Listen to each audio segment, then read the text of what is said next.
that to potentially be an answer from Sven in the bottom lane. And now you've got the Lucian and Nico banned out by C9 as Lyon lock in the Kalista. This is like that Dignitas comp where we go as short of range as possible, bunch of meatball brawlers and Kalista. Send it. But since Dignitas had that longest game versus Shopify Rebellion with this comp and they did win, Kalista has been nerfed.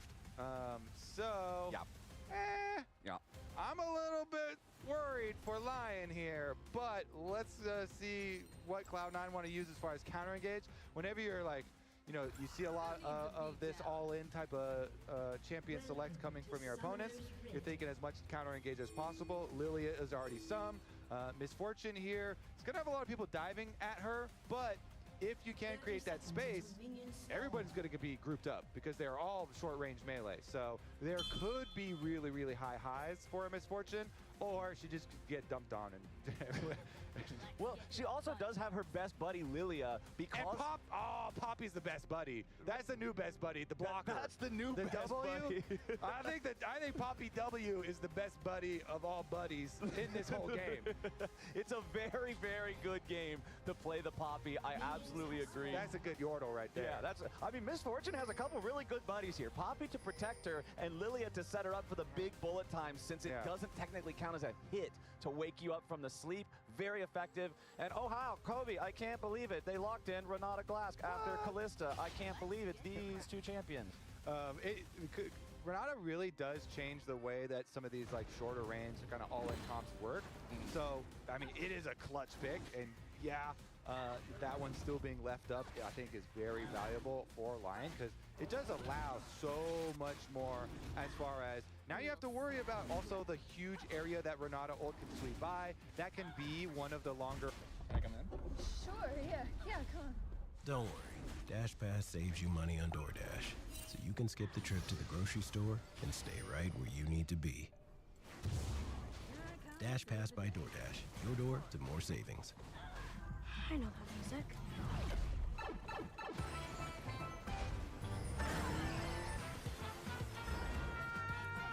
Guys, you gotta see this. Epic Universe, only at Universal Orlando Resort. It's pretty hard to hop in Steadfast Presence. I might even say impossible. Impossible. You might have to just auto attack and stand still. Impossible hoppable. Well, that's not why are you even picking Kalista? If you're standing still auto attacking, what is the point of your champion? But it looks like we're not going to get anything. What is life? Yeah, it's just the meaning just evades us. As we do have, it looks like pretty standard stuff here at level 1. So while nobody's really getting into anything wild, I do want to talk again about Loki and Saint, which is like our featured matchup of this head-to-head. Coming into this game, Loki has been a big performer for C9. He's been putting up a lot of really good performances, but in game number 1, he got outclassed by Saint. That Talia was making so many plays, so many moves, and really doing a lot of work for Lyon. Yeah, certainly was.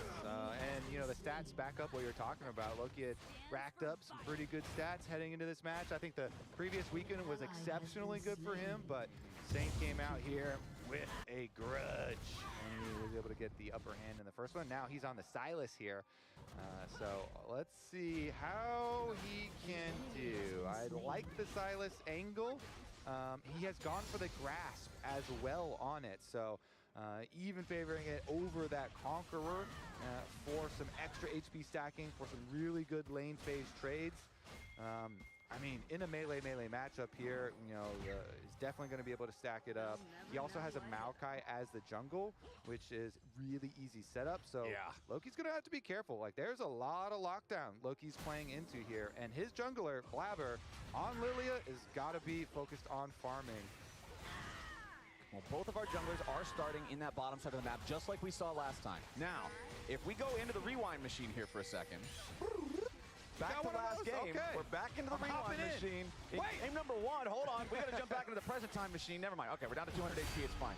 But in game number 1, when we had these bot to top clears and the junglers met in the top side river and they fought with the top laners, it was Lyon the whole way. It's what got the game started, not even 4 minutes in. And I think if you're Cloud9, you are painfully aware of how bad that went last game. Yeah, definitely agree there. And Audioland does make the early pass. It doesn't cost a lot of time for Maokai to do this, so You know, I am a bit of a fan. Only problem is you're facing a Lilia, and Blabber sees that, and he's like, whoa, Maokai's already going to be delayed, so there's a lot of options there for Blabber after he finishes his own clear to go harass the Maokai or look at some of the lane matchups. Fortunately for Adilan, he does have some priority in both solo lanes at the moment, and that can help him deal with that. Plus, as you see on the minimap, he has both jungle entrances warded. So they are preparing for a Blabber move right now. Yes, thank you, observers, because they showed the Maokai, but they have preemptive wards to see where will Blabber go afterwards. Topside Scuttle Crab will probably be the first stop, and then after he's done with Scuttle Crab, he'll have some options. Okay, well, that top lane is totally dominated by Licorice right now, who does have the early push. Blabber will hop, skip, and jump his way towards this mid lane now. Saint saw him on the ward, and Blabber's bowling ball just barely hits the gutter. Yep. Mic on. With the S right afterwards, stop in front of him, dodge the ball. Oh, wait, we got bottom lane coming up. Bottom lane coming up. Are we going to get another Blabber Crabber? Blabber could be in a Bambi situation. No, Blabber he's fine. Grabbers. He got both of them. He got double crab. Feels Goodman. You were talking about like the unseen, like little passives, 1% things in League of Legends. We have got to put one in for double crabs for Blabber. Yeah. Like, Blabber just has a 1% chance to get both crabs no matter what. We are always, you know, Blabber crabbers right now. Let's see, with this tremendous early lead on the Lilia, he's got the Faded Ashes plus the control ward. So yeah, a little bit of extra vision there thanks to Mr. Crab number 2. Extra cash, crab cash. You can transmute crabs into wards. Powerful magic, only learnable by magical creatures. Only learnable by the devout Cloud9 acolytes. Yeah, exactly. You have to be at least a disciple of Blabber's Crabbers to be able to understand these dark magics. But back in mid lane, Saint versus Loki here, you can see they both already used the teleports to return to lane. It is a slight HP advantage for Saint on this Sylas. Getting closer and closer to level 6, though, that's where I expect the action to break out, because Yone's ulti is super strong. And you know who can also have Yone's ulti? Sylas. So that's 2 of them. Okay, Blabber comes to help get the push for Loki to get his recall a little bit earlier. But really, I'm kind of looking at bottom side because I'm a little bit of a Kalista hater. I'll say it. Hey, I'm in the club with you. Especially after the recent nerfs, okay?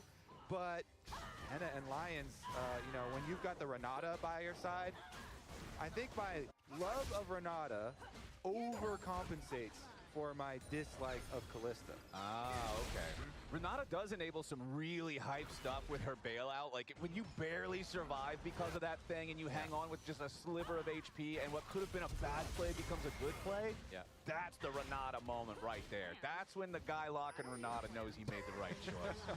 Definitely agree. Let me click on Saint here and see how many grass stacks he's actually done in this game. Yeah. Because he's constantly been going for trades, you know, so he's getting a huge amount of value. He's already got 35 extra max health. Okay, going in again. Oh, Fate Sealed arrives from Loki, and Blabber's ready to follow it up. Saint wants to get away, but Loki stands in the way of it. Saint survives with 100 HP as Blabber puts him to sleep at the very end of it. He hits level 6 in the middle of the fight, and Blabber is first on the board. That was nice, and every little bit of experience does count. The crabs! The crabs right there. First Blood, sponsored by Blabber's Crabbers. Jack, drop the link for those shirts in chat right now. It's a great time to buy a shirt. We got you, Jack. Those are good-looking meme shirts. Blabber is able to get that first blood, transmutes Saint himself into gold. Take another look at it, though. We were talking about his grass stacks, but this is the setup here. Loki into Blabber, and then look at the minions. He's going to be able to clap that last range one there, gets his level 6, and go to sleep under tower. Blabber uses the flash to finish it off quite nicely. On the other side, your consolation prize is the dragon, the objective here for Lyon. Yep, so they'll take that first one. Hex Dragon, it's one of those that just always feels good to have no matter what. I mean, attack speed and ability haste, no matter what champion or role you are, you're always just going to get some value out of those. So nicely picked up there. We still have 25 seconds until the grubs spawn. Remember that in the previous game, Lyon had all the control at this point, and C9 tried to make a play on Saint mid right before the grubs to catch him off guard, see if maybe that could open up a path to the grubs. Yeah. But Lyon shut that down. This time around, maybe things go the other way. Maybe it's Lyon who try to do something, because I do want to see them try to make some proactive moves here. You already said they've got the Chuck Meatballs Adam comp, so it's time to start chucking. All right, well, they're trucking their way right over to the grubs right now. And Blabber's going to chuck his bowling ball into those grubs. Just toss that thing. Now maybe we can throw some saplings too here from Audieland as he comes over. There we go. All right, everybody's tossing stuff towards the grubs. Bowling ball misses, rolls right by Saint. Those grubs are fast. They are running right back into the pit now as Audieland and Lions are going to start doing the work on these two. Remember, because of the changes to the grubs and the fact that there's only 3 of them now, whoever gets 2 of the 3 gets credit towards the neutral objective feat, and you have to have all 3 to summon the little void button.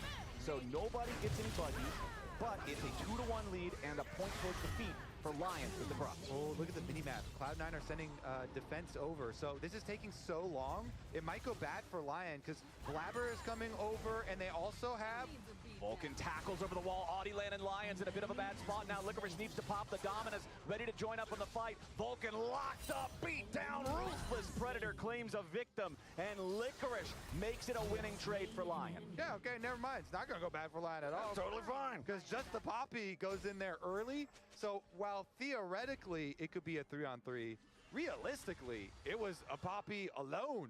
Yeah, that's taking a bunch of extra damage, and like Blabber was kind of close, Athantos was kind of close, but Licorice goes down, so turns out not anyone's best buddy there. That was a dead fast presence. Yeah. That was just... I like that. You saw him and then he was dead. That was good. It didn't take very long. I like that. We're having fun with the game here today as Saint and Loki, they're scrapping again. Loki ready to go in here with that soul unbound. Saint having no mana left, that is not a happy Silas. It's time to go home. Yeah, he's got like a couple extra CS, but the kill was really painful when they delivered the first blood over to him. Ever since then, though, still fine. You know, still remaining pretty constant here in the mid lane. So stacking up his grass, stacking up that max health. Meanwhile, okay, he's still at 0 mana. So, dude, he really wants all these. Oh, the fate sealed, Saint, man. We were just talking about how this felt a little audacious, and now it's really audacious. I kind of like it though because round 1 went to Saint. Game number 1, he blasted him, right? Okay. So this is round 2. You're playing for the full boxing match. You want to see this go all the way. I want to see it go all the way. You know, we got to get Loki's revenge first here and set us up for round 3 in the future. But yeah, beautiful, nice solo kill there. Loki does punish Saint for sticking around with the low mana, with the low health, goes in for it. The ultimate finds the kill. Now he doesn't have flash, but definitely worth it. IMO. Let's take another look at how he does it. E forward. And Saint's like, you know what? I'm going to go in, get one more grass proc while I finish off these minions, and I'm chilling now. One more minion. Man. That's 1 minion. Not chilling. That guy's worth, what, 15 gold? Yeah, I mean, we've seen people die for cannons. Yeah, if it was that a cannon, wasn't even a cannon. If it was a cannon, I would understand it. That wasn't even a melee minion. That was a caster minion. That is worthless. No respect for that Yone ulti. No respect for that damage. Oof. Well, Saint is not going to be able to get that one back. Just going to have to live with it. 600 gold lead for C9. So nothing super crazy, but feels way better than last game did at this point. As we have 30 seconds before our next Drake spawns. Still a long way off on the Herald. Oh! Lion's going to look for an opportunity to Oh my god, my camera, dude. I'm bleeding to death. I live. Oh my god, he's coming for me. Where Lions and Henna, they've kept up that pressure. They are doing the Callista and Renata players proud. Turret plate money, CS free for themselves, constant pressure over to the Oh Dragons my as well. goodness. They can just go over here and help Audieland out with the objectives on top of it. I really want to go for Dragon right now. Doing their job quite nicely for Lion so far, and That will be Dragon number 2, and it will be objective number 3, Flowers, as you pointed out with the double grub pickup. Oh yeah, that's the first feat claimed. Okay, so Lyon have that one. We're seeing work being done on the turret top side for C9 and the turret bottom side for Lyon, but it does seem like still its most damage has been done to that bottom lane tier 1 by Lyon. So if they can keep that pressure up, they might be able to claim that feat for themselves. Cloud9 is closer to getting the one for kills, as Thanatos really doing a lot of damage to Licorice here, who pops the Dominus to survive. It looked like he actually popped it after the Frenzy proc, and so it didn't get the kill, but ooh, it even gets his recall interrupted. Licorice being a little bit lazy on the recall here. Come on, man. Saint already made this mistake of overstaying. Do not overstay, brother. Yeah, he's out now, and they got Lions on the reset, so they'll have plenty of time to come teleport back. He even gets the minion, so the delay doesn't even drop a minion. All good. He's got his support clearing out his vision for him. Okay. Clean up that top lane. Tidy home is a happy home, Flowers. Yeah, got to make sure all the dust is out of there, clean the cobwebs out of the corners, pick up all the junk on the floor. And he's gonna have a much happier top laner. Yeah, yeah. All right, well, if that's the clean part of the house, down here in the bot lane is about to be the party room, because these two guys never stop. That's where fighting. I'm hanging out. Yeah, this room needs a lot of work, because these guys are always making a mess, breaking the furniture, knocking stuff off the walls. It's a real rowdy problem. But that's the best kind of room to hang out in. I agree, because there's always entertainment, and I feel like these two are going to keep this up for probably the most of this game. And I feel like Saint wants a little bit of revenge, you know?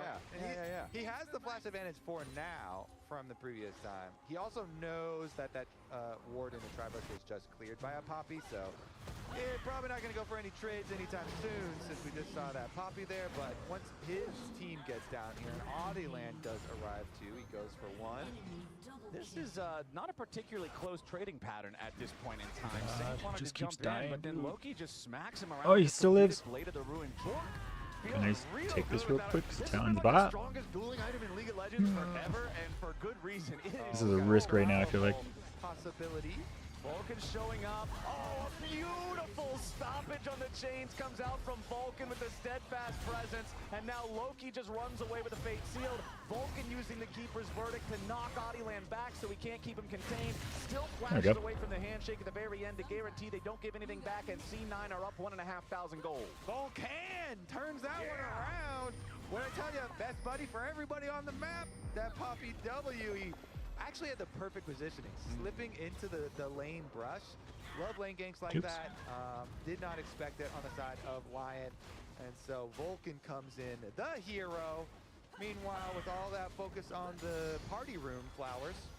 And now back up in the attic, they knocked over one of the support beams. That was actually really clutch for Cloud9. They took that top lane tier 1 turret just faster than Lyon got the tier 1 bottom like I was talking about. That's the race for the turret objectives. C9, now the ones who get to claim the feats, the empowered boots, and to top hold it on. off, they're going to grab the Herald no contest. This early game is feeling great for them. Lame. Yeah, they barely got those feats just in time, that little tower race doing it for them. So now you get the nice, fresh, new, cheap upgrades for your sneakers for everybody. I love nice, fresh, cheap shoes. That's just let me go to the store, buy a pair of shoes for $15. So, okay, when we say cheap, we mean the price, not the quality.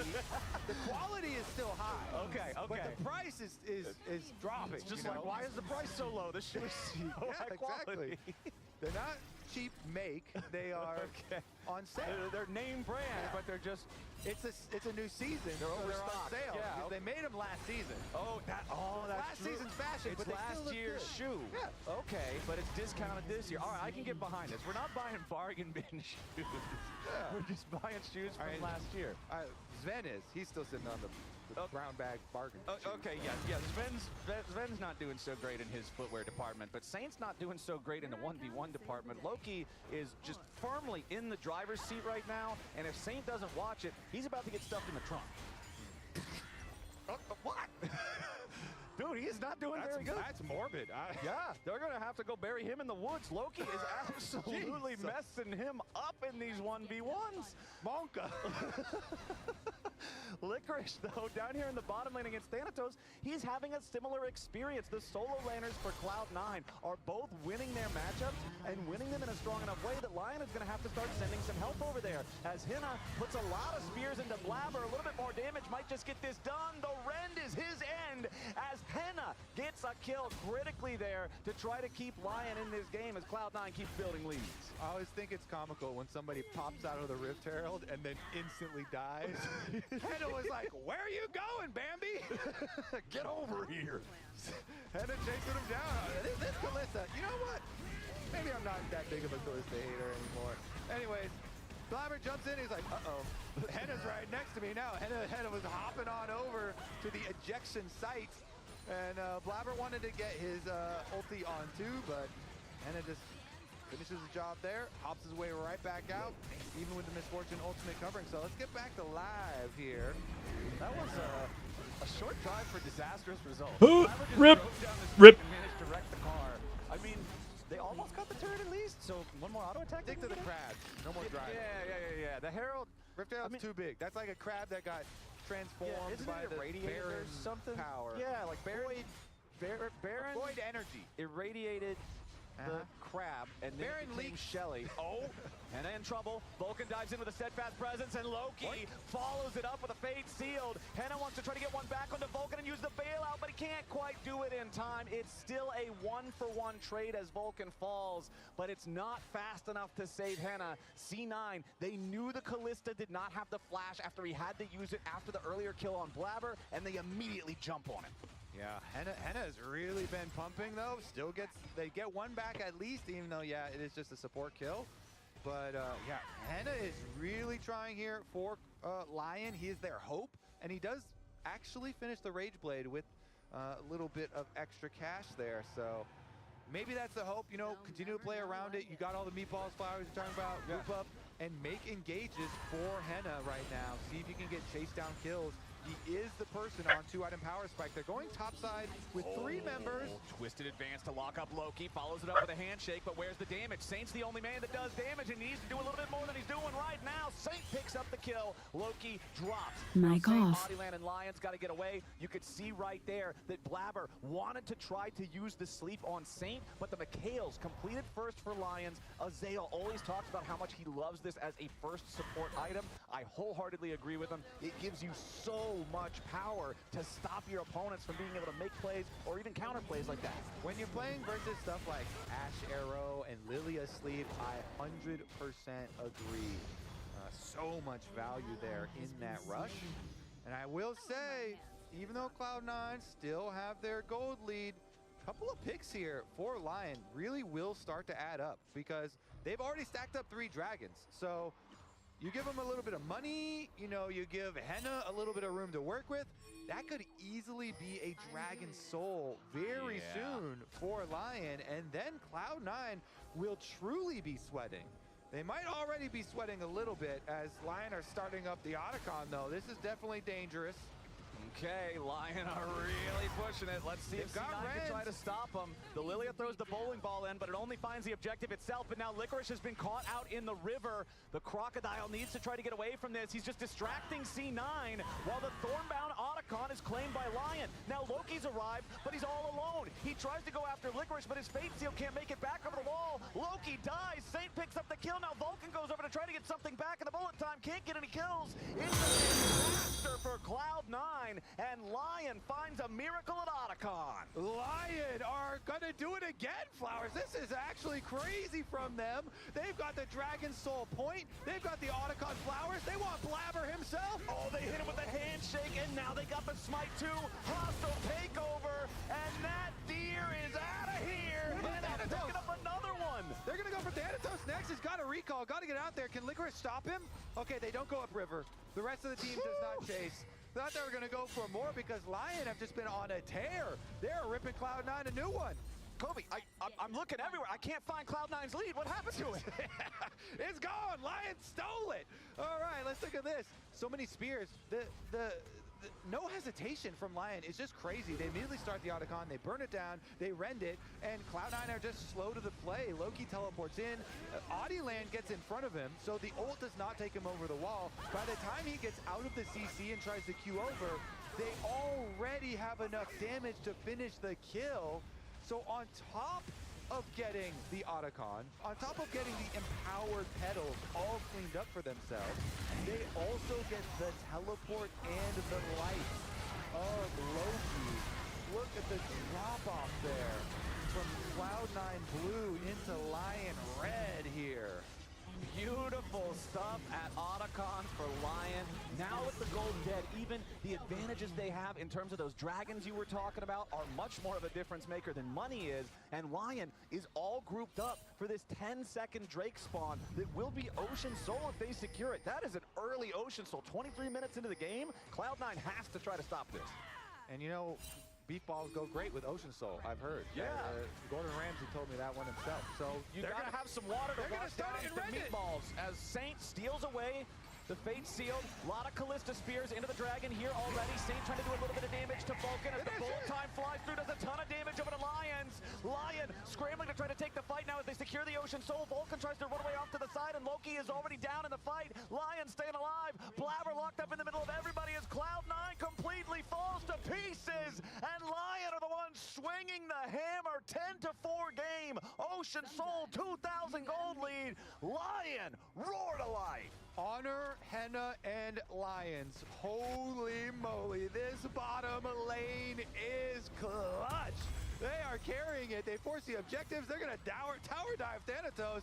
He flashes to escape with his life flowers, but for how long? This is crazy, man. Cloud9 had a 2,000 gold lead for a lot of this early game, and Lyon, with their Otacon play into their beautiful Soul team fight to follow it up, have just been smacking them. Man, I want to get some comms listen-ins as well from the Lions side, because this is a team that speaks 3 different languages and has been really well coordinated. Here's another look at it. Blabber went for the flash in for the sleep into the Misfortune combo, which you were talking about in Champion Select, but look at the counter engage from Lions. They committed to the Ren to finish the objective, and then they went for the flash engage. So not only did they get the Dragon Soul, but they also win the fight afterwards, collecting all of these extra kills. The only one who got to sneak away with his life was THANOTOS himself, but that is going to be enough to push them over the edge, because now you have all of this healing from the Ocean Soul to just drive forward for this Lion squad, and they can continue to force on objectives. Baron is going to be up in only 4 seconds. They can start it and turn as many times as they want. With the Ocean Soul healing, they will take 0 damage from Baron. So you just put a Maokai sapling in every brush that leads up to Baron, start it over and over again, and then if they come close, you just Maokai ult and Silas and look for the turn. And earlier on, you were talking about Saint probably wants his revenge. He got it in that Soul fight. With his stolen Fate sealed, he managed to jump onto Loki and blow him up. He died with the actual Yone ulti still ready to be cast. He never got to use a single spell in that fight. Incredible stuff from Lyon, as now they are starting up that Baron. The Ocean Soul is going to make it not a problem whatsoever. Licorice, he's not winning the 1v1 against THANOTOS down here in the bottom lane, but he doesn't have to. He just has to keep track of him and be ready to teleport if needed. As C9 squares up and gets ready to try to challenge here for the Baron. Licorice knocked out of the fight here by the Keeper's Verdict as Audieland. Oh, the objective Audi claimed. It's Loki stealing it away. You've got to be kidding me. Audieland mistimed the smite. And C9 are looking to maybe find an angle back into the game. Now Loki wants the outplay against Saint. Henna shows up in time to guarantee it won't happen, but that is a massive blunder from Audieland and Lyon.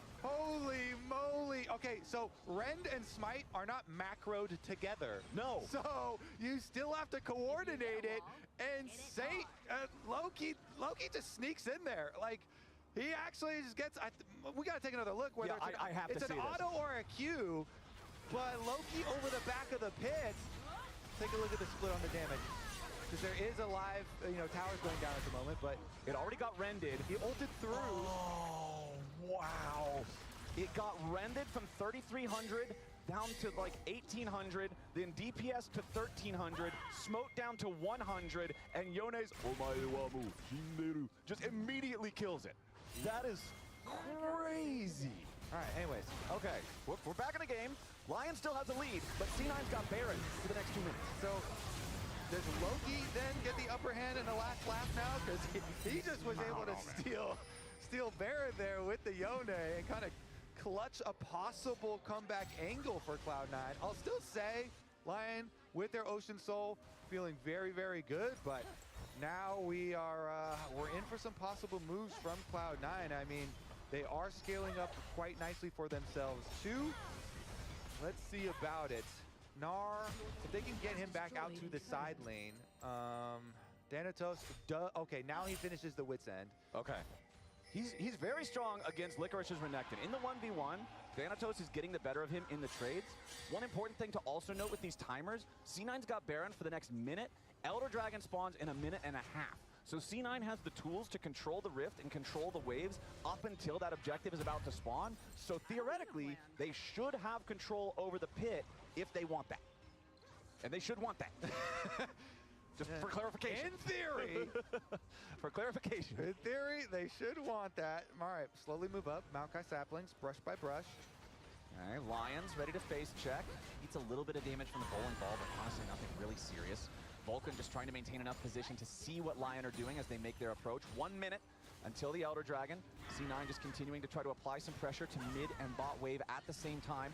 Loki, the one pushing up down here, as Audieland swooping around to try to cut him off, but he can't make it down to where the soul was placed in time. Loki recognizes, hey, this is not a good sign. I've got to back out of here.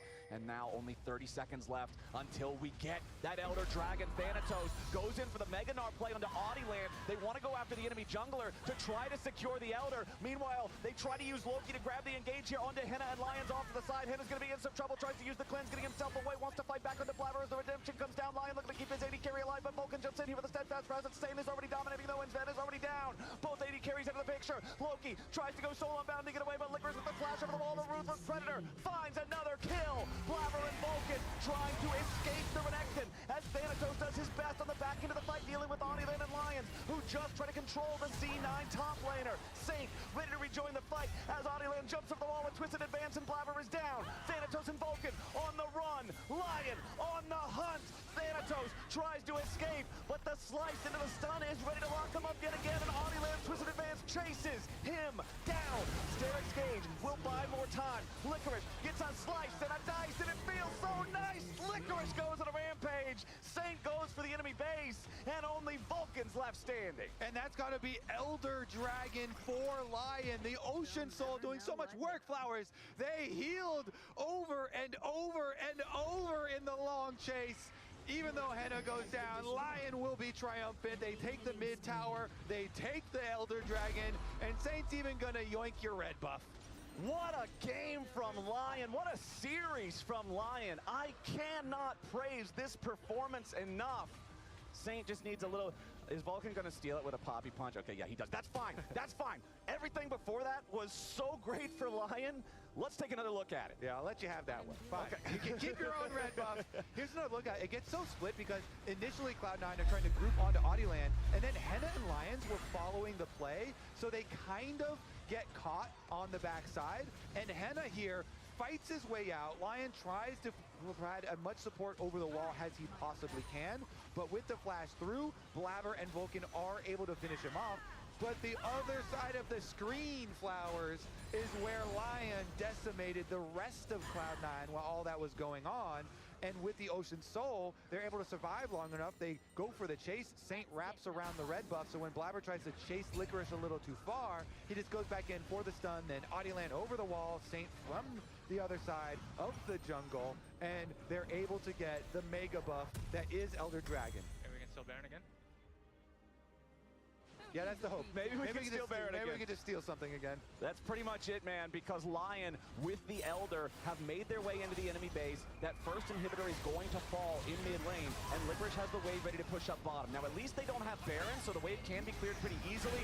Vulcan, though, caught up a little bit as Audieland tries to provide the CC so they can get the kill. Hostile takeover, forcing the rest of C9 back, and C9 are now staring down the barrel of a 4v5 of an Elder Dragon team for the next 55 seconds still. Lion have knocked down 2 inhibitors, and they're ready to keep going. Stain has stolen away the Mega Gnar ulti. He slams Thanatos and Sven back into the Nexus. It's himself as Licorice is going to be shredded by the bullet time, and Saint uses the Zonias to immune it. Lion continue their push, and C9 have lost their mid laner. The Elder Dragon doing a lot of work as Saint will finally die. Lion have gone too far as their support will now fall as well. ThaNatos should be able to pick that one up. No bailout, no way. Lion will crack a couple of inhibitors. They will take a single Nexus turret. It will cost them so much. Henna wants to try to turn it around onto ThaNatos. The Elder Dragon execution, but the Mega Dart transformation keeps him going. And C9 are now barreling down mid lane. Henna's the only one left alive. Blabber might just be able to kill him, but he can't quite find the damage. The damage over time isn't enough. They don't have to steal Baron now because C9 just earned it. Yeah, they earned it. They defend their base. The remnants there under the Nexus Tower. Flowers. Baron will be their prize. Objective bounty shutdown will further cut down on this gold lead. Wow. And Cloud9 still live. What a game we are getting here in game number 2 of this series. C9 secure the Baron, but at the cost of bottom lane inhibitor, mid lane inhibitor, and 1 Nexus turret. LTA is just bangers all day, Flowers. All day, every day. All day, every day. We're inside the base. Lion are like, you know what? I don't care. 4v5, we've got the Elder Dragon buff, and we have the Ocean Soul. So they thought for sure we could just keep fighting. They finish up that bottom inhibitor. Finally, they get Saint. They've got all 5 members grouped up, and they go for the dive. Saint leads the way to their doom. It is the counter of the Misfortune ult over the top that is so much damage they can't recover their fight from it. If you count how many tower shots Cloud9 took in, or Lion took in this sequence, counting that inhibitor turret at the very beginning, it'd be double digits. They took so much damage from that, plus the Misfortune ultimate cover from, yeah. It's a little bit of a head scratcher. Oopsies, we might have gotten a little too hyped with our lead, with the Elder Dragon buff, with the Ocean Soul buff. But now Cloud9 with the Baron buff, let's see if they can do it again. Can they defend? Okay, Vulcan finds a slam onto Audieland, but he immediately jumps in with a twisted advance. Keeper's Verdict, though, launches Audie and Saint right back out. Hostile takeover finds Vulcan, but Lion using some tools here without finding any great advantages. Blabber chasing after Licorice. Lion just trying to continue to scrap as Audieland goes forward. He wanted to find Sven, but he can't quite do it. Now he's drowsy for the redemption, looking to heal him up as Lions is going to get popped in the bullet time. Sven is shredding health bars right now. Lion makes the counterattack, and they'll kill Loki. It's a 1-for-1, and Lion's not done. Into the back line goes Audieland. He wants Vulcan, but he won't find him. Cloud9 just got everybody! Go Nexus! Go Nexus! Go Baron! Go, Go Nexus! Go for the end! Cloud9 did it again!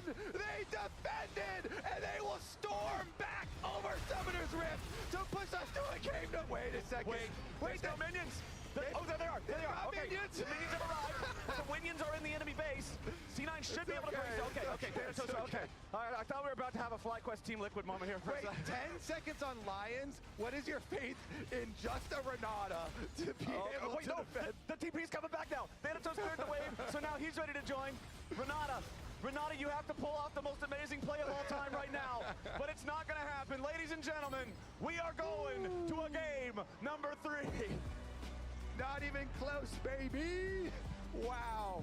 What a series. What a series. Ben is cracking up, tripping over himself as they exit the arena. What a series we have on our hands here.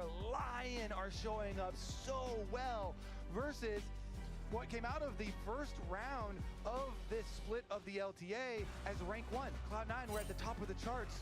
Lion are pushing them to the edge, and now we get our final say, Flowers, a game number 3 to top off our great weekend of League of Legends.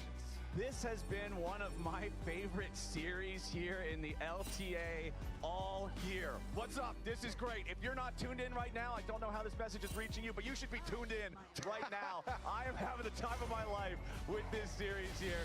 C9 versus Lion. It's going to be going to game number 3, and it's going to be going there right after the break. Don't you go anywhere. Game 3.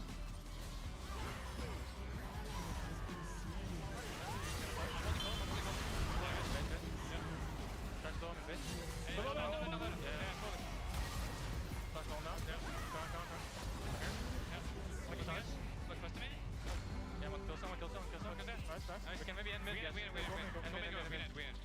40 seconds, right?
Esports' most reliable automotive brand is Subaru.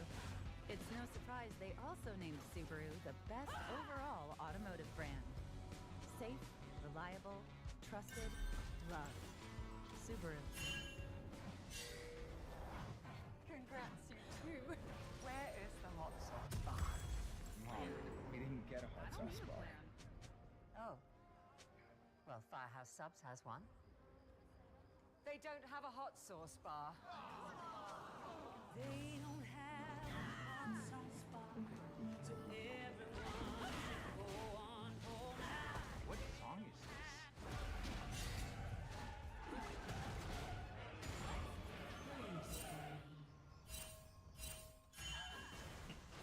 Sorry, we need to work thing. Mine's also a work thing. I just need someone to cover my shift. Alan says your business vehicle is not covered with Progressive. It's like the 24/7, just like your home and auto. Oh, that's great. Dinner time's just phone time now? You know, I heard that ground turkey is the healthiest.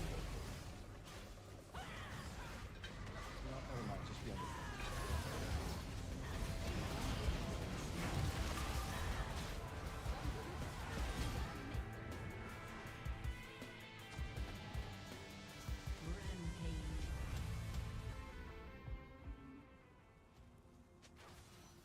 What? What? Can we do rear be faster? Hey guys, it's Blabber here, and today I'll be 1v1ing Thanatos, my top laner. And yeah, it's just the normal Howling Abyss 1v1 rules. First to 100 CS, first to first blood or first tower. And yeah, we'll be 1v1ing in the mid lane. And we'll decide our champs now. Yeah. You want to play same champion or different matchup? Same champion is boring. Okay. You can play Akari. Okay, I play Akali. Yeah, you're one trick. I'm one trick. You want to play Silas? Your Silas is good, you said. You think so? Or I can play Silas. Okay, you can play Silas. Okay, I can play Akari. Okay, let's go. Yeah. Hey, I have TP.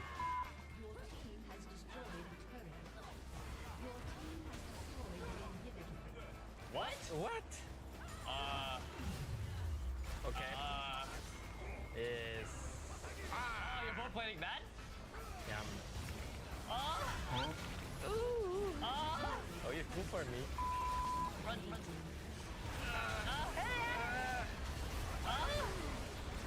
Oh no. Oh, I can't even auto. I can't even auto. Hey, don't kill me.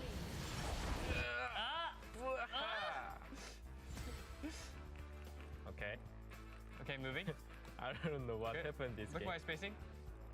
Can we do rear be faster? Okay, I changed. Yeah, I think so.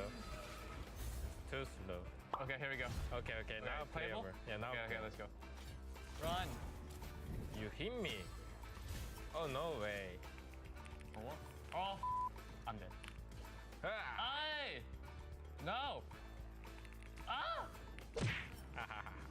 Oh, sorry. I used Ignite. No, it's okay. I'm gonna level up, so we save. Hey. Mic on. I need to level up, or I'm gonna die again. Oh my god, I've been muted this whole time. Okay. Okay, I don't. That's level. great. Okay, I'm coming. Sounds good. What the? I can't even use my spell, by the way. Oh, I use minion. Oh yeah. How can I focus, by the way? I can't focus, by the way. I agree. Oh. Oh. Oh, I keep hitting minion! Oh. Oh, he got me. Mic I off. shot you minion like 4 times, by the way.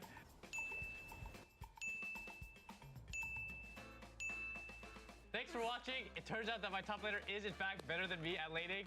I was surprised by that personally. I thought I would win. But thanks for watching, guys.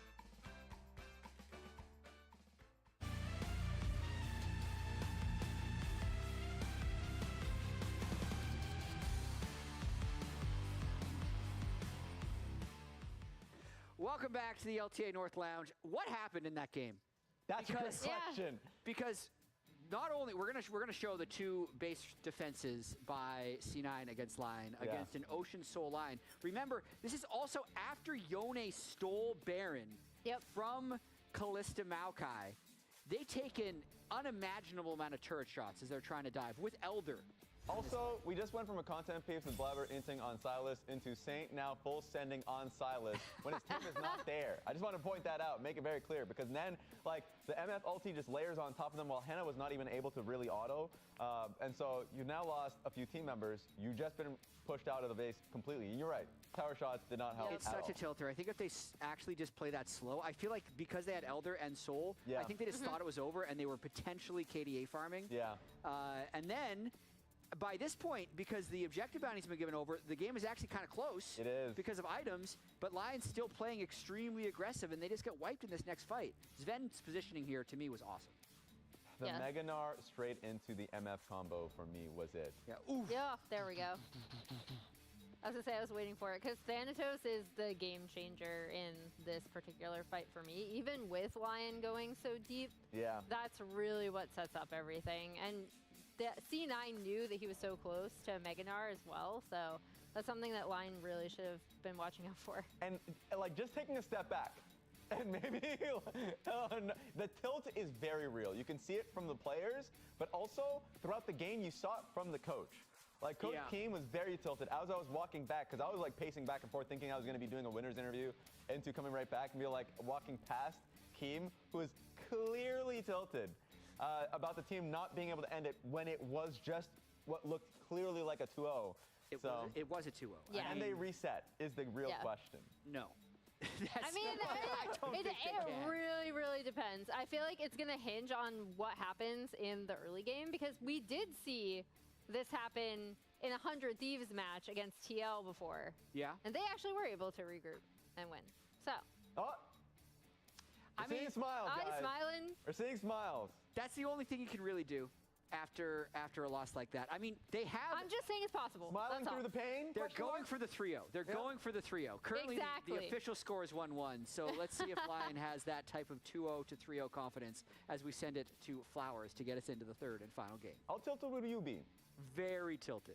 Insanely tilted. Chat, thank you very much, Lounge, and welcome back, ladies and gentlemen, to what has turned into, I think, the most fun I have had with a domestic North American series of League of Legends in a long time. Hell yeah, brother! Pure good stuff, man. That last game was madness, it was insanity, it was cinema, and I can only hope that the sequel here in Game 3 will be even better. Let's get into it. Lyon is back on the blue side. We have 10 more bans thanks to Fearless, Ezreal, Gwen, and Sion banned out by Lyon. Meanwhile, C9 keeps up the red side traditions. It's Varus and Vi taken away. Okay, so a whole series, no Ezreal Varus. I like that. That's that good stuff, sir. You better believe it. What's the final ban here then? Are they worried about anything else from Saint? Taking their time, because now Thanatos is definitely someone that people have talked about in Fearless that they are a little bit worried about, because he's so good on a fairly concentrated pool of champions. And so they're hesitating on the J-Span a little bit, but I think they knew if they left it up, then Lyon would probably take it away. And then like, there's no way Lyon are going to let Thanatos have that this time around.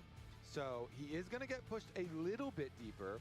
Thankfully for Cloud9 and Thanatos, I mean, he could go super deep and go all the way to Red 5 and get the counter pick with something spicy that he's been cooking up. But all of the other stuff that he usually takes already off the board.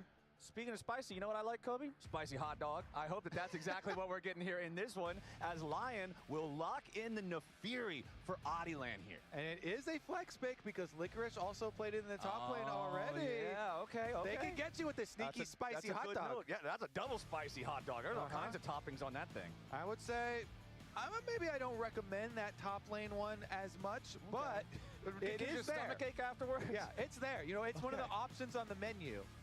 Now, maybe not as good as the jungle dog. Now, over on the other side, the answer to the dog is the Scorpion. So Skarner locked in here for Blabber. I don't assume we're going to flex Skarner anywhere else. That hasn't really been popular since he first got reworked. I'm good on that. Yeah, we can leave Skarner in the jungle, and they'll also immediately pick up the Alistar here for Vulcan.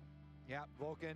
I mean, honestly, this is one of the champions that he's honestly iconic with. So let's see if Vulcan can be a difference maker. I will say that Henna and Lions, for the majority of that previous game, did so well. Like, they were crushing it. They got Lyon into the point where they almost won the game even, off a very good Kalista and Renata play. But we're in a new game, new territory here. So what are they going to play into all this front line that Cloud9 have? Cloud9, with their first 2 picks, might be some of the lowest damage and highest CC champions that you can have in the entire game. And so they're going to go with a very stable Victor for mid lane here for Saint. After a lot of the more volatile picks are already off the board because of Fearless. Right. He feels like versus Loki, you know, and since Yone is gone, since Silas is gone, since all this is gone, it's just going to be a control mates matchup. So I'm fine, you know, either side of it, and it is answered there. Yeah, we're just going to get the Hui versus the Victor, which is, honestly, after those last Hui buffs, you know, very comparable in my mind. I slightly prefer a Victor nowadays, but it's much more competitive now with Hui. And there's been a couple victors already so far in LTA, but you could see when Loki locked that in, 0% presence in the drafts thus far, this split. He's had no picks, no bans yet, so Loki's going to be the first pilot here on the Hui. And now for the 3rd game of 3, the roles drafted in the first 3 picks, assuming the Fury is not going top, are identical. It's mid, support, jungle this time. So top laners and AD carries, or bot laners, I should say again, as the Ziggs ban remains constant like it was in the last game, are going to be the targets now. Lucian continues to be banned in the second half of the draft as well. Let's see if C9 wants to look at that top lane pool at all, or if they just want to continue focusing on the marksman types. No, they are going to switch it up, banning away the Jax from Licorice. And yeah, so we expect just the AD pick here for Cloud9 so that THANATOS can have his counter pick. Yep. You know, that hides things like, ooh, does THANATOS want to do a Camille or an Aatrox or whatever into Licorice shows? So whether Licorice shows tank or a little bit more, you know, aggressive top lane pick, that will determine the type of counter from THANATOS. Meanwhile, we expect, let's see here, we are kind of deep on those 80 carries now too. I like the Xayah ban as well from Lyon, since you already have the dog and the dog needs to get a reset when she dives in. I like getting rid of the Xayah. And I feel like, whoa. Oh, we're going to show the Camille early. Yeah, okay, so the Camille is one of the ones I was listing because it was going to be a little bit more dangerous, but they're actually going to hide the AD pick. I'm very confused. I think they want to see, where is Kai'Sa going to go? Like, are you going to pick Kai'Sa? Because then we'll try and lane stomp you. If you don't pick it, now they'll evaluate, oh, do we want to be the ones on that side of it? And Lion say, you know what? We're going to forego this Kai'Sa question altogether. Get our Jhin. We have plenty of damage already showing because we're flexing this Nefiri up to top lane. Well, honestly, they could switch to the Wukong too. Either one of them could go either place. I think Nefiri is better for Camille, playing into Camille, but Wukong's clone is also pretty nice for it. But I think we might get the swap again for Licorice. Okay, he's sitting on Wukong for now. Okay. The clone interaction is definitely very favorable for the Wukong, so we'll see about that. But it ends up being Sivir farm on the bottom side of the map, so a lot of farming focus for the side of Cloud9 this time around. Okay. So it's not going to be nearly as much early playmaking for this Cloud9 lineup. Maybe we're probably spoiled by that last game. Maybe we need to take some deep breaths and calm down a little bit for the beginning of this game. Yeah, the last game was crazy. This one, I definitely do expect way more farming early. You know, maybe the Jhin and Nautilus can like set something up for Nefiri going around, but yeah, I definitely expect this one to be a lot more calm in the opening for both sides, honestly. Maybe there's some angles for Lyon.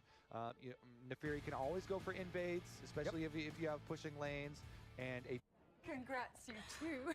Where is the hot sauce bar? Mom, we didn't get a hot sauce bar. Oh. Well, Firehouse Subs has one. They don't have a hot sauce bar. They don't have a hot sauce bar, so everyone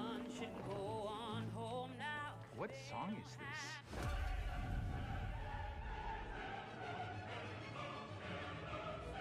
That appetite. Yeah, I'm definitely looking forward to it. I think we'll be tracking Audieland very closely on the Nefiri early, because I think he's going to have a few more options. Okay.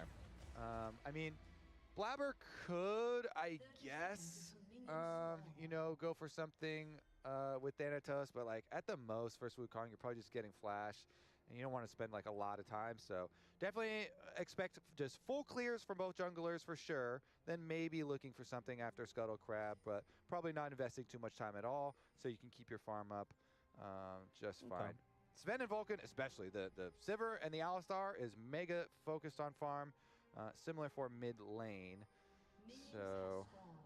And you know what? Honestly, I know we were giving him a lot of props last game, but I really just want to make sure that, again, we're praising Henna and Lions, because not only are they having these strong performances, they're doing it against Sven and Vulcan, who have been like a top duo, if not the top duo in bot lane, in recent play here in the LTA. So it's not like you're just popping off against like a lower tier team and you're kind of like making yourself feel good, getting the warm up in. No, this is the real deal. They're going round for round with some top contenders in the bot lane, and they're looking good doing it.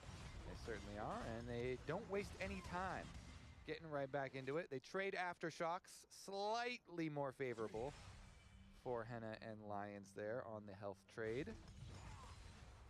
All right, they'll take the early control over the lane. Ooh, the ward kill, that's good. Yeah, I like that. I like that.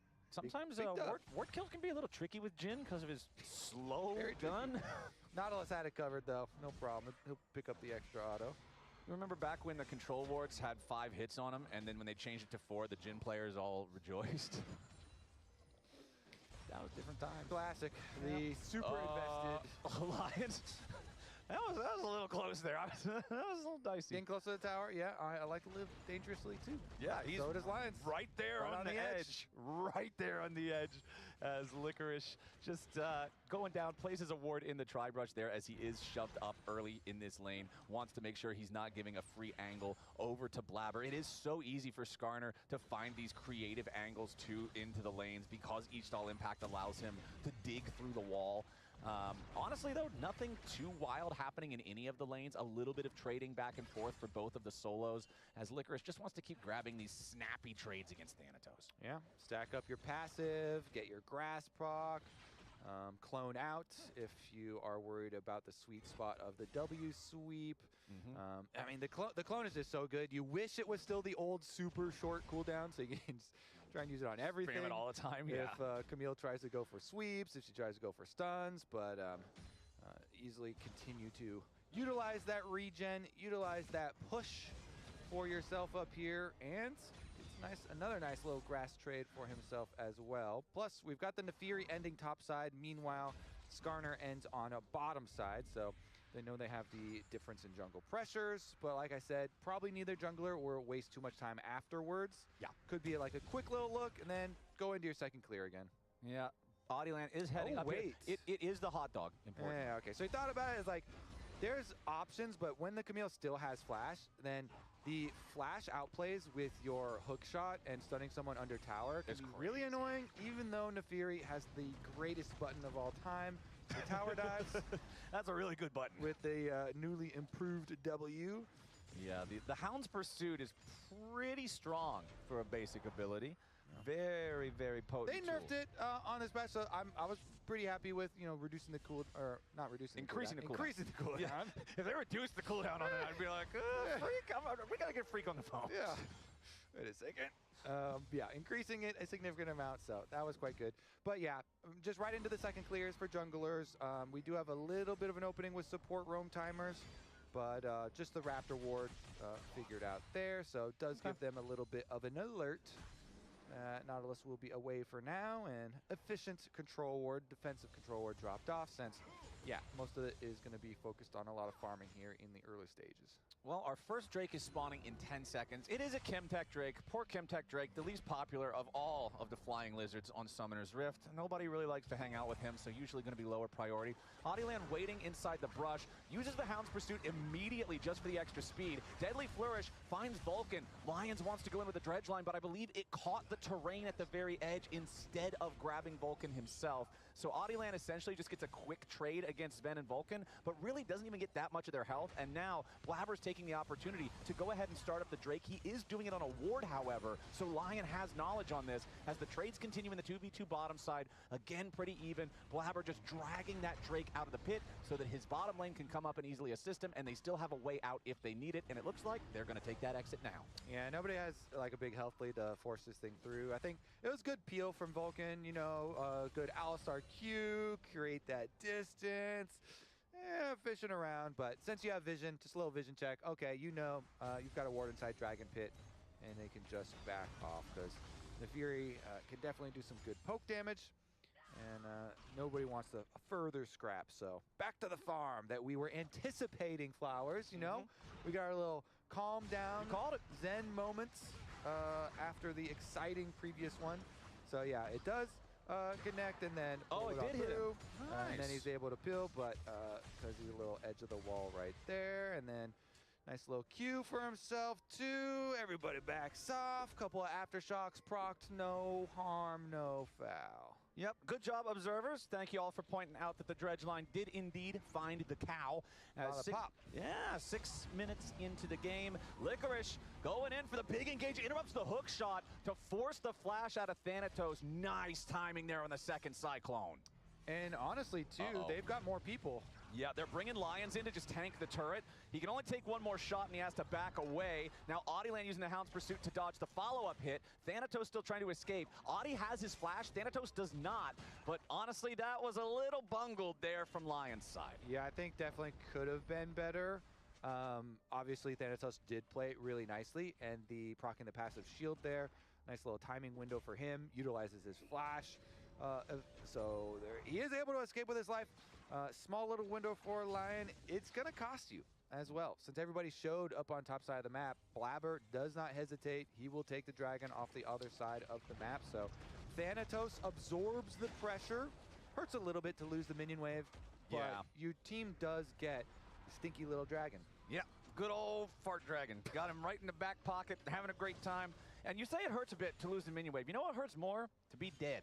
Yeah. Yeah. So honestly, given the two choices, you want the red pill or the dead pill? Yeah. Well, I want to take the red one. Yeah. That's the one that takes me back to the base. And then that one makes the team happy too. Yeah, because then nobody's got to flame you. Nobody's got to be like, hey man, what do you do? No question mark pings? Yeah. The fewer question mark pings in my games, the better. I find that the difficulty of the game increases directly with the number of question mark pings my team is using. Yeah, I 100% agree. Your stress levels just rise as soon as you hear that cheerful little ping. Regardless, Blabber stays focused on the objectives. So he is just going to chain them right together. Dragon right into grubs. So nice. Thanatos absorption on the top side does wonders for Cloud9. A couple of early busts for themselves. Meanwhile, Audieland will be on the bottom side again, so Nefiri here probably just going to take another look for it. Ooh, nice escape there from Henna flashing out as now to the Nefiri in the bottom lane. Vulcan is already down. Audieland goes in for the reset. Sven absorbs the first hit there with a spell shield. The curtain call fires out. They need that fourth shot to connect. Sven dodges away from it, and Audieland still wants a little bit more damage. The deadly flourish isn't there, but the dog is hungry, and it's another kill over to Lion and Audieland. Loki wanted to snipe down the Nefiri there with a severing bolt, now flashing over the wall to guarantee the kill and the shutdown, so Cloud9 gets one back. All right, exactly what we're looking for. Utilize that Nautilus, that Jhin, the CC, the chase down. Audieland does get it, but Loki answering might be problematic for later. He did invest his flash to do it, so it might be an opening towards mid lane that Lion can try and punish later. But we'll see about that investment because it remains fairly stable. Not a huge bit of movement as far as the direction that the game is still going to go. It's still going to be fairly farm focused. Although now, with all these flashes down, we might have some opportunities arising for us. Blabber, of course, on the Skarner is who I'm looking at, since he has flash. Even though it's not like old Skarner. Old Skarner flash was crazy. Old Skarner flash is crazy. But new Skarner flash are really good too, because you can just flash towards like a Jhin or something that has no mobility, and they can't really get away from you. You just sting them. Yeah, you can do the ult, or you can do the ease into the wall into the ult, or you can do either one first. You got lots of choices. Ults into ease or ease into ults. Yeah. Either one will be made successful. Okay, Clone is down and Blabber is here, but he just cleared the ward, so Licorice knows he will back off. Yeah, look, or maybe he's waiting inside this brush that is warded. Recalling on that. Okay, never mind. It's just far enough away, so like, yeah, you kind of know. I could get away. Little doggy could be here for a counter gank. Yeah, exactly. What if the bamboozle is being bamboozled? That's what you got to worry about. I don't want to be the bamboozled. You want to be the bamboozler. Exactly. Yeah. You always want to be the bamboozler. You do not want to be on the receiving end of the bamboozle, as Licorice right back into the lane, going to keep pushing up. LTANorth going to take his opportunity to use the teleport to return here as the wave crashes. He loses a single melee minion, so really not feeling too bad about that one. Licorice still does have his teleport to return. Just following that general... Hold on, never mind. Saint's in some trouble with the Spiraling Despair. Vulcan wants to follow it up, but can't quite get the distance he needs with the Hex Flash. If he can hit that headbutt pole, knock him up into the air, Loki follows it up with Severing Bolt, there's actually like a very high chance of getting a kill, but since Saint has enough distance, he's fine. Heads back to base. Some good mechanics on the other side of the map. On both sides, too, we got to see the Wukong clone interaction with the Camille E. Very easy answer from Licorice. This time, though, gotta be snappy about it. Yep. Quick on those fingers. You gotta be fast. He was too close to the wall. She just jumped in. When she's so close, the rubber band's super fast. Yeah. Gotta be worried about that. Thank you for observers for catching both. You know, we saw the successful one earlier, and then we see that one as well. Still going for the grass procs, trading pretty evenly, honestly, up there with the sustain wars. That was a good one. He was able to block it pretty well that time. He has 50 extra HP max for LTANorth, and Licorice is sitting on 135 extra max HP. He is a blasting. So Wukong, your stick gets bigger when you Q. And so Wukong can always like Q these grass procs, and it's just not a fair grasp fight. Flowers in the top lane. And so, you know, he gets to like back off with clones, he gets to get extra long extended grass proc trades, and Licorice is utilizing that very effectively. Wukong value. It's also really easy for him to farm turret plates. You just get close enough for the Demolish to tick down. All of a sudden, big stick, you get paid. Easy money. Cash stick. The money stick. I swing the stick and I get money. But the dragon He's coming down for the dragon. He's bringing the money stick to the dragon fight. The money stick is looking to turn C9 into pinatas as they have to try to back up a little bit now. They started the Drake up, but Lyon is sending the full squad down here to contest Drake #2. And it looks like C9's going to decide, all right, we saw the money stick. We don't want to have anything to do with this anymore. So Adilan will pick this one up, tie the Drakes up 1-1. That's what they say. Carry a big money stick. Yeah. Lane softly and carry a big money stick. Okay. All you got to do is walk close. They get scared. Okay, so Licorice has made his way back up to top. And honestly, the roam down there doesn't cost him that much. Like, the big wave is just now crashing into the turret. He makes it back up there in time to pick it up. And his presence, his pressure, was enough to guarantee that dragon for the side of Lyon. Since LTANorth had already used his teleport, he couldn't join. He was still stuck up in the top lane. Vulcan really wants to help Loki beat Saint up, though. Like, he is just really happy to hang out in these brushes. The cow is just grazing the brush. And honestly, it makes sense, too, because these two definitely have a little bit of extra ego in their 1v1. You know, we saw it a lot this series, where they're going for frequent trades. They're constantly looking for solo kill angles on the other. They're both honestly also calling jungles and supports a decent amount. I would say the Cloud9 members, as you mentioned, Vulcan and Blabber, visiting the matchup a little bit more, though. Yeah. So, seems like the Cloud9 members a little bit more invested in the Loki side of it. Well, with right some now, of the extra help. Loki is the only one on Cloud9 who has a gold lead. Most of that gold lead was the instant shutdown that he got on Audieland after he got the 2 kills in the bottom lane. So it's not like he's been completely smashing Saint in lane or anything. The farm pretty much dead even in almost all of the roles. The most meaningful difference is the top side where Licorice is up a couple of waves. Yep, the farm game playing out as expected. We got a little bit of action. Yeah, you know? Yeah, we got the scrap in bottom lane. We got a couple of attempts here and there.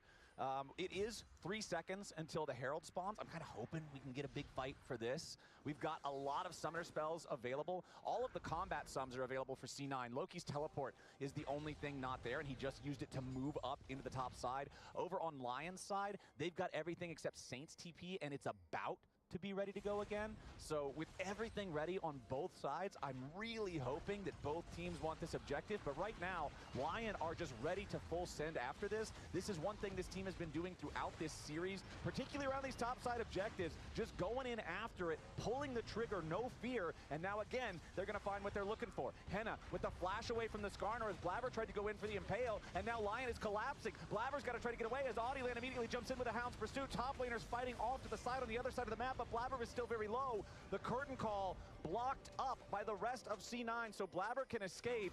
It was an attempt from both sides, but we don't get any kills. And the setup for it was pretty nice. So the idea was, Lyon are like, okay, we'll keep Licorice topside because he is going to use his teleport after we force this Rift Herald and after we finish the objective. But then, that's why the picture-in-picture came up. Licorice teleported down to the tower. Well, LTANorth wants to punish him already. Yeah, LTANorth immediately jumping in with a Hextech ultimatum, but the Wukong can survive. Licorice using the Cyclone defensively, but now he's got to be careful because Blabber and Vulcan have arrived. SkarNorth's not going to do a ton of damage, but he can do enough to set it up there for Vulcan, who knocks Licorice up into the air and kills him with the trample damage. Trampled. Meanwhile, topside though, actually they're going to get 2 charges out of this Rift Herald. They get the one into the secondary turret, cash in, so they sacrifice Licorice on the bottom side, but they put the Rift Herald to very good use, getting a bunch of gold here to swing it a bit back towards the side of Lyon. It's instantly answered by ThaNatos after they had already killed off Licorice, and I mean, it's probably just going to be a recall interrupt. Okay, yep, that's fine. So we've got, it's 2 kills to 2. Next kill gets the kill feat. It's also 2 neutral objectives. All right, I'm back. With Grubs and Herald. Haven't even been able to watch this game, so where were we? Ooh, this is a close game at 17 minutes. But C9 could still steal away the name brand designer shoes if they can get the next objective. I personally want Cloud9 to win. Cloud9 fanboy, but exciting like this one has. We have very even opening here in game number 3 after it has been so crazy in the lead up, and it puts a lot of emphasis and pressure on these mid-game team fights. I mean, came into it knowing like Sivir's going to want a power farm, Hui's going to want a power farm, Victor's fine with that too. So we're scaling up on both sides, and we're going to head into these team fights on even footing. And with how crazy the fights were in the previous game, I'm expecting it to be explosive. Now, it's interesting because they have to mismatch the split push right now. Saint, with his teleport ready, has to go topside. So he's the one to go answer the Camille at the moment, while Dragon on opposite side of the map is started up. But Licorice is also pushing bottom side with nobody from Cloud9 catching the minion wave.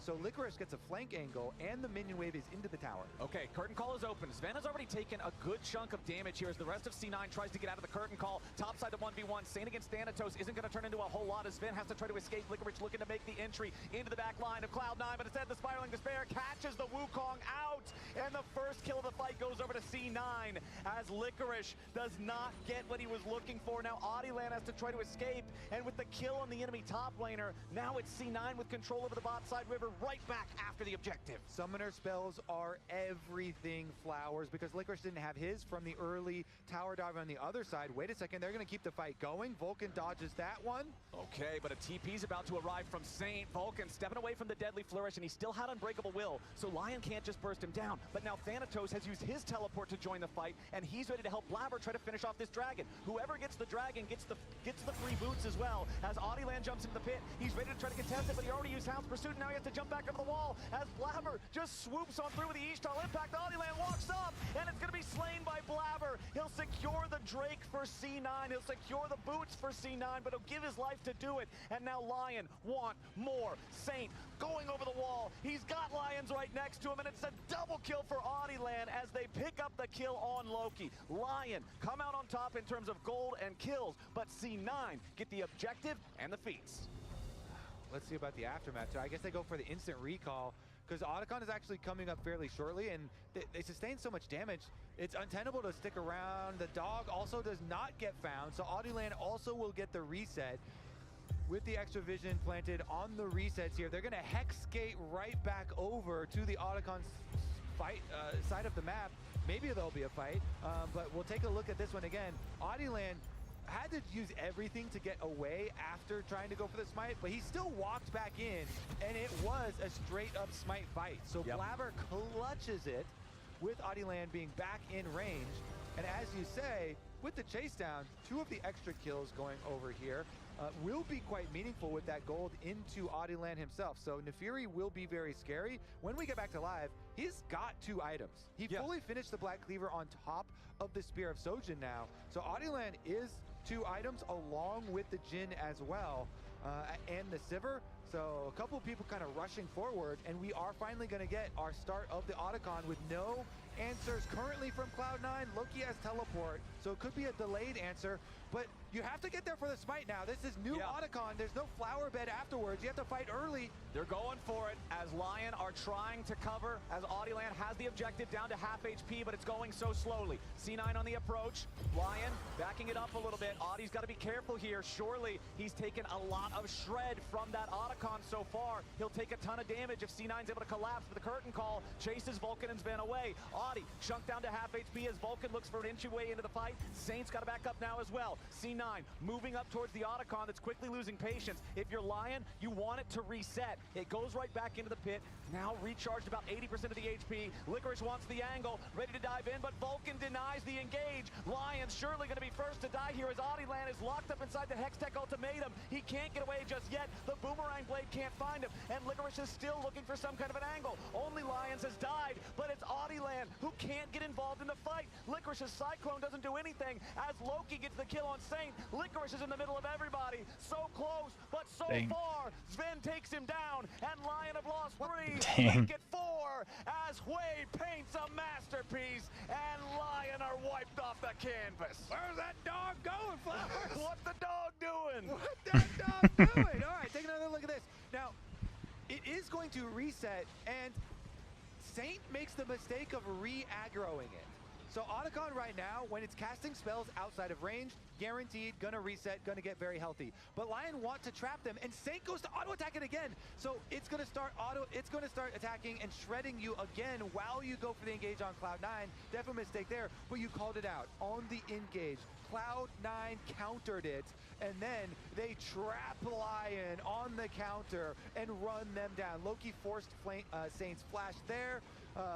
With the Hui, they finish it off, and they chase down so many members. And I wonder what Adilan was thinking when he was coming over this wall. I guess he was looking at who was low health over there. Was it just Alistar was super low or something? Yeah, he must have been trying to pick off the straggler and lost track of Hui. But yeah, the extra kill also going over, and the coaching staff are out. Oh, he's mad. It was so close. Like Lyon, I don't think you could be closer in a best of 3. With the way that game 2 was. Okay, here we go though. Oh, Adilan wants this kill onto Thanatos. The curtain call backing it up. Adi needs a little bit more damage, and he finds it. A nice shutdown there to bring the gold back to even. C9, though, having secured their first Otacon of the series, feeling pretty good about that. Feeling even better about this pick onto Saint, but they don't have the damage. They're not feeling so good after all. Now the follow-up from Lyon as Vulcan is about to die here, too. A little bit more should seal the deal on him, and Adilan comes across just to cut off the escape. Flabber barely gets away from the Hexgate, and right when it looked like Lyon might have tossed away their chances this game, they immediately strike gold. Yeah, Cloud9 got the Otacon, so that was a big win there. But Lyon come back out after the reset, and they get 3 kills and a dragon, Flowers? Yeah, they do. This is absolutely crazy as Lyon are bringing it right back. They take down the tier 1 turret in the mid lane, so they've got themselves another objective claim there. 4 turrets to 2, and now they're going after another Drake. Let's take another look at how this happened. ThaNatos gets caught on the recall. Okay, so Adilan goes in with the Nefiri, as you said, is going to have the backup of the Jhin ult as well. Has to make use of it. ThaNatos tries to buy some time for himself, but not getting away for that one. This is the critical one, though, because topside was just a pick and multiple resources, but then Cloud9 felt because Jhin and Nefiri and Wukong were all topside, they wanted to make a counterplay. We're back to live. Okay, ThaNatos getting caught again. The Nefiri unafraid to just jump in on the Camille. Licorice also using his own ult. They full send it, and ThaNatos is just getting caught back to back. Cloud9, they started to crumble after they had such a successful fight for Otacon. Now they're trying to refocus on towers. They can get mid and top lane here in payment, but Lyon, they came alive. Well, they can't finish off mid. No. Lyon have come alive, though. They got pick after pick after pick. More gold off of the side lane tower there. More gold split for the victor. C9 not only missed getting the tier 2 in mid, but it gives the opportunity for Lyon to secure the tier 2 in bottom lane at the same time. Lyon's gold lead now 2,000. The Drakes still tied at 2-2. The next one's still a long way away. But honestly, Kobe, I feel like this is not the type of game, this is not the type of series where we're waiting for objectives or reasons to fight. We're just fighting for the love of the game. We are, and then they're pushing hard afterwards. I like how they're going for towers, committing fully to getting them, because the gold here is increasing so quickly. Like, we're already at 3 items on the Jhin. We're already at multiple items on most of the carries. Quay as well, Loki on the other side. He's the big one for Cloud9. Loki, ever since like flashing over towards the bottom side to get that shutdown, he's been doing a lot of work for Cloud9. In this one, so, and that champion did get buffed on the AoE for later in team fights for this moment in the game. So we'll see if he can continue to paint beautiful pictures for C9, or if Cloud9 are actually going to fall in this best of 3. Lyon have really done their best to push them to the edge. I've been very impressed with Lyon during this series. Cloud9, you already mentioned it, I think, back in game number 1. That they were the team that was looking the best coming out of our best of 1 like seeding stage, our placement stage.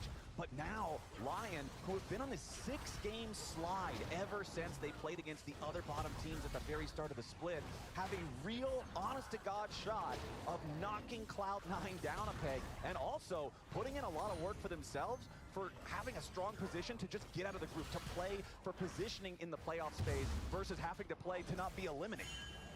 100% agree. All right, Hexgate's going to get out for the escape there for Adilan. Scuttle Crab Vision will be secured in trade. We did have actually the walk down from Hui, so everybody's here. Lions finds a hook onto Blabber, but you definitely don't want to overcommit onto giant meatball Skarner. That is generally not a viable target if he has teammates nearby. Licorice wanting to get away with the clone down there in the bottom side. Man, we're having a lot of item power spikes coming through though. Licorice now on 2 fully completed items. Same can be said for ThaNatos. Mid laners, you can see that Loki with the 4-1 scoreline still with that advantage over Saint. He's got 3 fully completed items. Saint still working to try to get his own Void Staff done. The Lord Dominic's regards for Henna allowing that Jhin to hit hard through some of these frontliners. He knows he's probably going to have to shoot through that Skarner to get to the valuable targets, so it might as well hurt. Yeah, I'd rather shoot everybody else first. Take it. than the Skarner and the Alistar. I'm definitely with you as far as it being difficult to take down those mega tanks for the squad later, but yeah, there's a lot of other damage sources on this Lyon squad too, so they can kind of spread around the burden of the shred, because double black cleavers, 1 for Licorice, 1 for Adilan as well, and Adilan himself has a lot of money, so if he can finish his Death Dance on the Nefiri and get to the 3-item power spike, you do really get to start to live in this kind of dream world for the team fights for Nefiri later on, because you can jump into the back line, look to pop somebody, use your W to avoid, reset with the second charge of your ultimate, but the dragon is here, Flowers, only 30 seconds away, and we're going to get that exciting fight. And we've been talking about Lyon's items and 3-item power spikes. Sven has Infinity Edge. he has Lord Dom's regards, and he has a fully stacked Yuntal Wild Arrow. This Sivir is fully online. The farming phase, that was great. We planted the crops, we harvested Phase them, 2 now. everything's done. Now it's time to rock and roll. The curtain call opens, but it's only hitting Vulcan so far, and Saint, they knocked down below half HP. The trade favors C9. Thanatos was looking for a flank, and Licorice was looking for a flank on the flank. Neither one of them going to find the opportunity. As Thanatos immediately jumps into the Dragon Pit, as Lyon decide they're going to go after the Baron instead, but the control board there stops that plan in its tracks, with Lyon all up here on this top half of the map. Okay, never mind. They're going right back into it. Audia started it up. C9 is still over on the Drake, but there's no way Lyon can do this fast enough. Their AD carry is Jhin. Yeah, 100% agree. I think it all kind of stems from Saint getting chunked out. When the Victor was down at half HP, C9 basically guaranteed that Dragon for themselves. Oh, nice double pull comes out from Blabber, and that's going to be a huge pick to kill Saint at the very start of the fight. But now Licorice into the back line, finds a Cyclone on multiple targets, but it's only his own grave. C9 just completely shut them down. Blabber with an impale that just might have won the series. He buffered his ultimate when he saw the hook coming. He sees Lion's hook coming towards his face. He buffers his Skarner ult, so when the Nautilus hooks Skarner in, it's to Blabber's delight. He gets the Dream ult off. He uses the Nautilus hook against him, and Cloud9 will use that to get the Baron. Perfect use of Impale by Blabber, and now this game that has been on a knife's edge. Oh my god, dude, I need to change my keybinds. Huge opportunity to just blow it wide open. Oh my god. Let's take another look. So, when he sees the Nautilus come out, as soon as he sees him throw it, even though it's close, boom, he's going to start his ult. So as it pulls him in, he gets two. It pulls him right next to the Victor too. It's just dream. Blabber got assisted, very nicely done.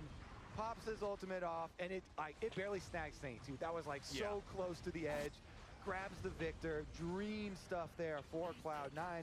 And now, they already had the Dragon, they already had the Otacon. Now with Baron buff, they should be able to get a bunch of money so that they're in a very good spot to earn Dragon's Soul in 3 minutes time. The goal is, get this outer tower, bunch of gold there. Don't give up anything unnecessary here, and just try and get bigger item leads for that Dragon Soul fight. This has been a huge sequence for C9. Blabber's pick on Saint there. Victor died with his ultimate still ready to cast. Like, he just did not get a chance to move. The Skarner ulti into the immediate follow-up. Everybody just sending the whole kitchen sink at him. Worked out beautifully as Thanatos is now the split pressure, providing the wave, crashing into mid lane, while everybody else on C9 working on this bottom lane. Sivir is great at pushing these waves up, insta-clearing them out. As Audiland on this Nefiri, he's got so much of the kills, he's got so much of the money for Lyon, but we're in a situation like this when the enemy team has Baron, when the carries have scaled this high, it can be hard to find the angles you're looking for. Lions wants to jump in, but a ton of damage right back onto him. Sven's dead. Audiland has found the angle to go after the carries, and Loki's gonna try to run now. Lions is still alive, and Thanatos joins the fight. Saint's gonna be punished. A 1-for-1 trade so far. Audiland low on mana and half HP, still looking perhaps for an angle to chase after C9, but they'll disengage. Just assassinating Sven there. Thought they were possibly going to be able to chain for more, but Victor, no flash, and dead now for 30 plus seconds. Puts a stop to everything. Both carries on both sides, gonna have to leave it at that. We have plenty of time still before the Dragon fight though, Flowers. Yeah. So it is gonna be kind of a tense, minute and 40 seconds here as we lead up to it. You're looking at a lot of these flashes that were just used. I was going over there. I'm too slow, dude. Will not be back for the Dragon Soul fight. So it is going to be very dangerous for both Saint. Don't fight, dude. You're so behind. I mean, all those carries are going to have to be very careful about their positioning. I guess Thanatos too, but it's more like an offensive thing with Camille and trying to get really good picks with your flash. The two big flashes that are still up, though. Licorice on the Wukong, that one is huge. If he can find an angle for these ultis, Cloud9 has been stopping him from getting a ton of good ones so far. And Henna also with Flash and Barrier both still up. The gen is 0, 0, and 8. 8 is a multiple of 4. This is technically not a good game score, even though he doesn't have any kills. He's also getting close to completing his 4th major item. I don't think he's going to have it in time, though, but he has a chance to really shine in this upcoming fight because of those summoners you're talking about. The 4-item power spike for Jin is huge. Yeah. See if we can get that completed. As we tensely await the arrival of the Dragon Soul. Hex Tech at that. Very desirable one. Jungle priority achieved by Cloud9 though, so vision coverage will be to their advantage. You have to worry about the Camille flanks. Camille flanks are going to be looking towards Saint. This Victor with no flash has to be so careful with his positioning. All right, Saint. Let's see what you got. Adiland just trying to throw a couple of those darkened daggers towards the C9 lines. Lions goes in, finds the dredge line onto the Skarner, but they've learned their lesson last time. They do not want to go in too far after this. Blabber with another shield there, making sure that they're not doing a ton of damage to him as Licorice forced to fight THANATOS here from the Hex Tech ultimatum. The Q2 goes through and Licorice is going right back to spawn. God, dude. He does not want to have to participate in this fight without healing up first. He does have his TP to join. You'll see THANATOS making his way over. He might have the angle towards the curtain call here, but the Hex Soul is stolen! The Jin got it. Hina with a curtain call shot, snipes it away from Blabber.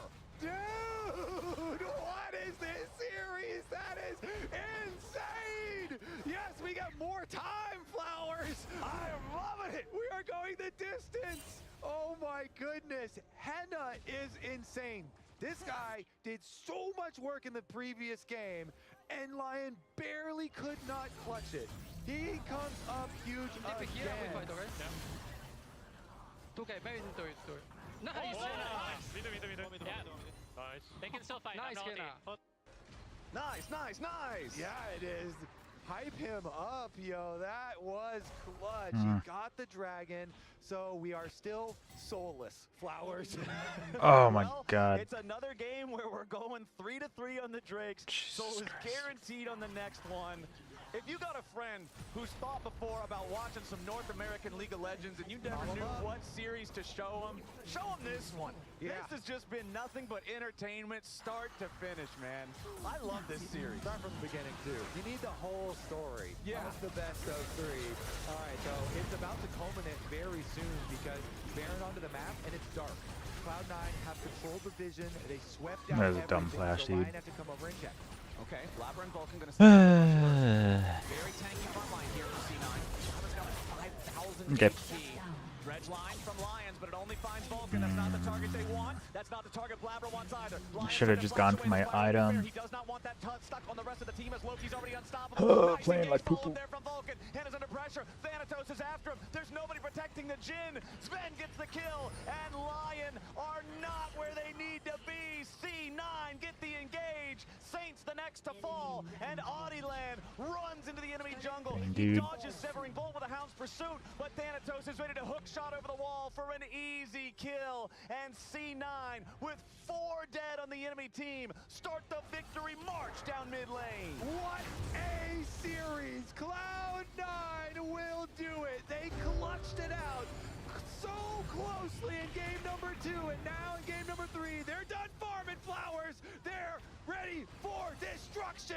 C9 are at the finish line, and Licorice will not be able to hold them at bay. Lions respawns, but it's only as Licorice dies.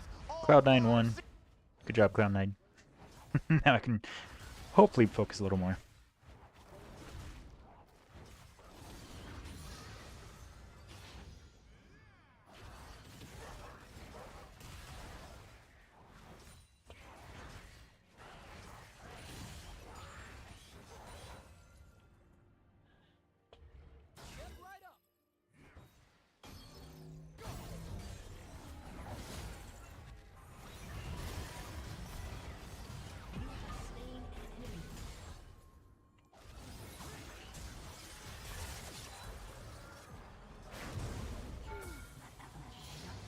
There we go.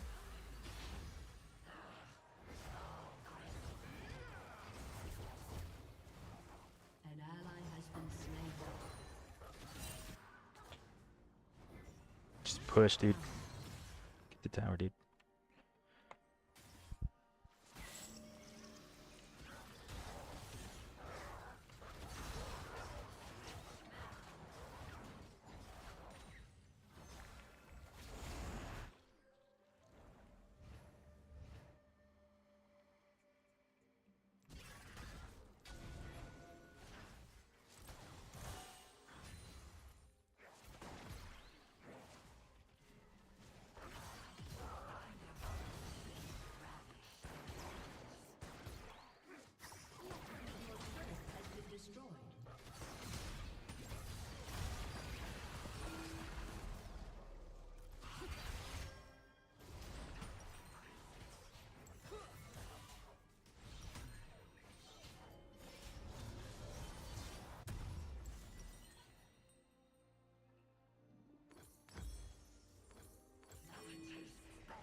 Shit.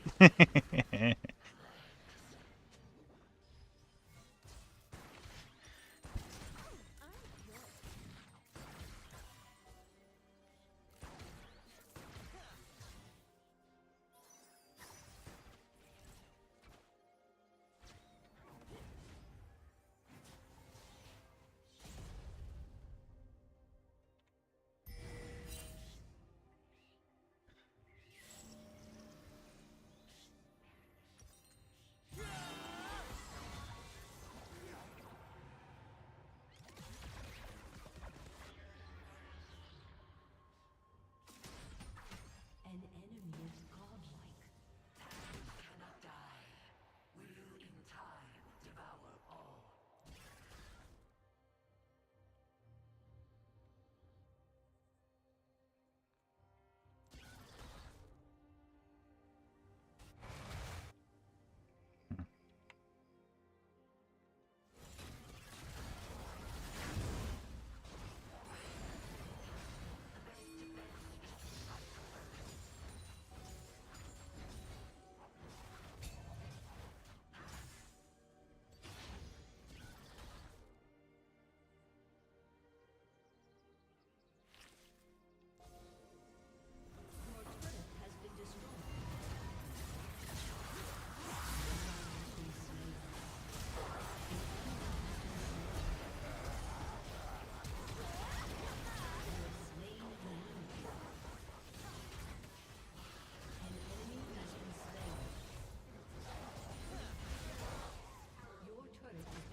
An enemy has been slain.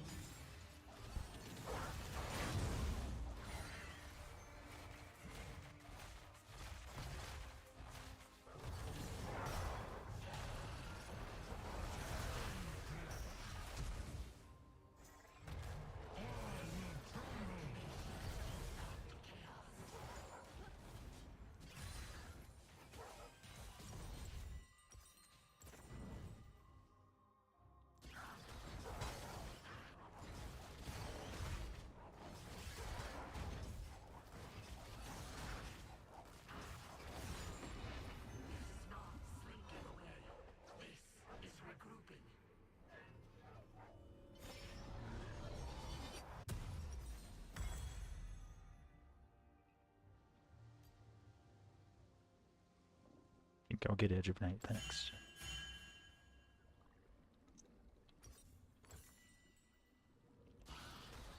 Need to shut down Volibear.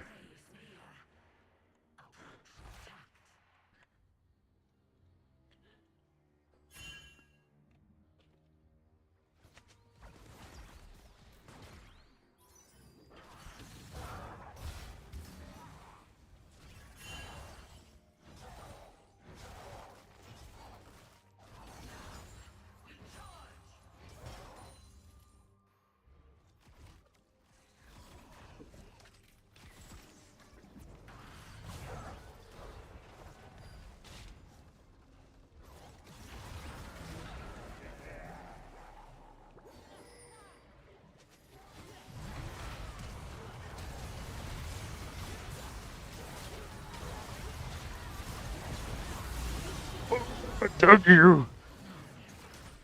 Oh my god.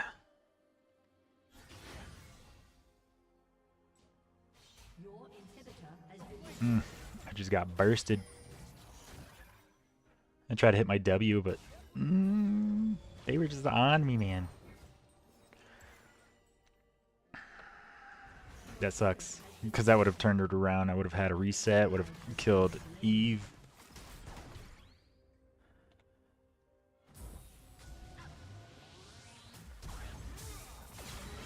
Dang.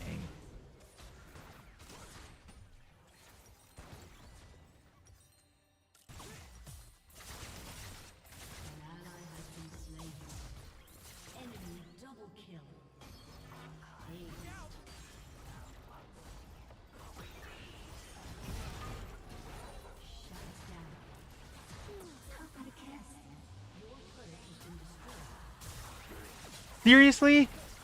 No, dude.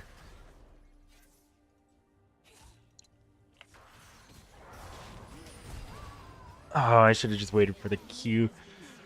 Oh my goodness.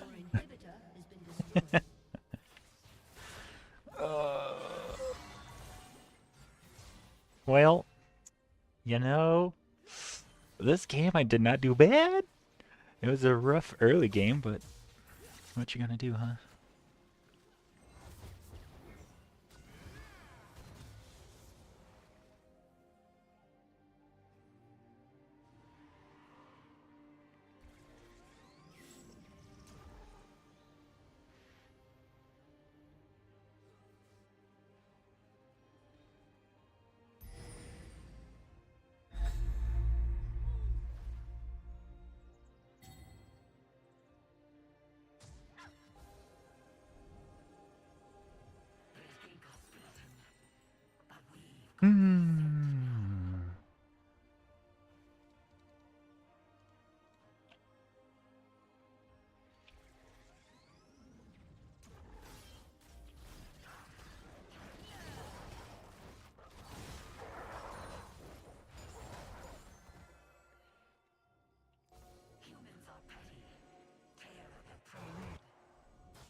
Rip.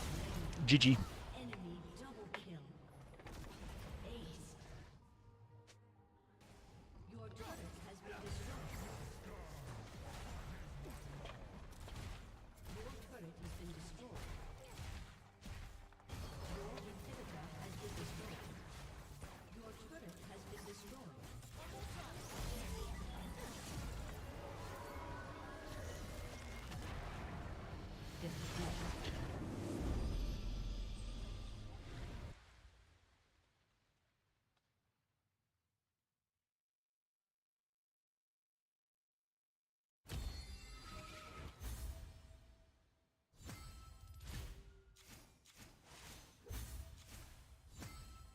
Come on, we could get out of bronze, right?